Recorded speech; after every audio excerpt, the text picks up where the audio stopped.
Time, the honourable member for Nelson. Mr President, I too support this bill. The amendment in 2015 greatly benefited many mobile food businesses in Tasmania. The single statewide registration system that was introduced at that time significantly reduced registration costs for many businesses. Prior to that, of course, coming to effect, mobile food businesses needed to apply in each council area where they wanted to trade, and with 29 councils, I know from talking to mobile food business owners that had some drawbacks then.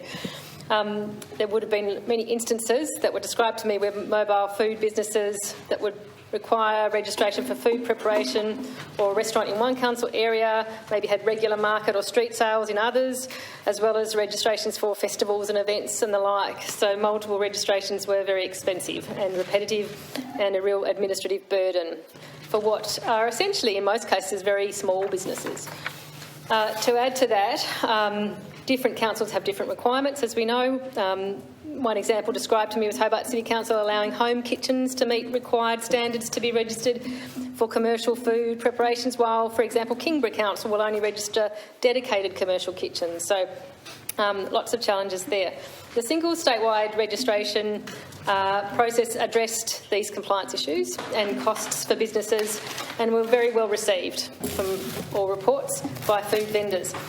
It was noted in this place in 2015, however, that for all its benefits there were possible inequities in the statewide registration system, inequities such as registration fees being paid in one council area but responsibility for food safety and compliance inspections falling to another council. So the changes set out in the bill we have here are to help rebalance some of those inequities, I understand.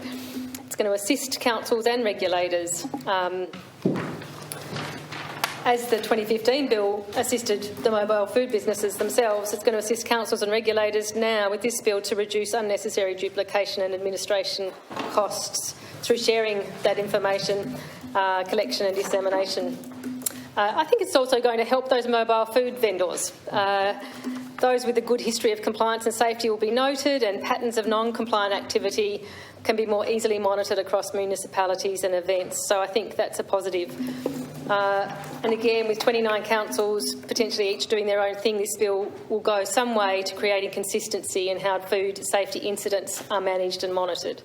The Director of Public Health will be able to stipulate the information required and, with access to that information, ensure that regulators have the necessary data to manage food safety issues across the state.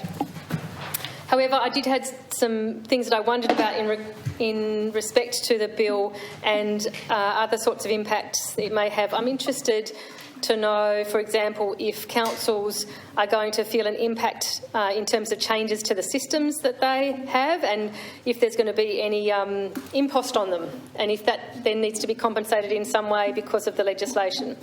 I'm also interested, similarly in a way, around the information collection element. What types of information will be collected?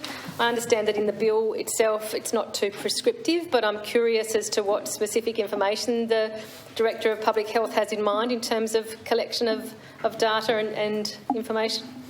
I note there in the bill that there's assurances that the bill has where it stipulates what information can be shared, with whom and when, and that breaches will be subject to fines. However, I wonder if you could clarify that businesses themselves will have the right to view the information that's held about them, and the business, will they be able to amend that information or have it amended if it's inaccurate? Other than that, those are just some pretty straightforward questions, and I support the bill.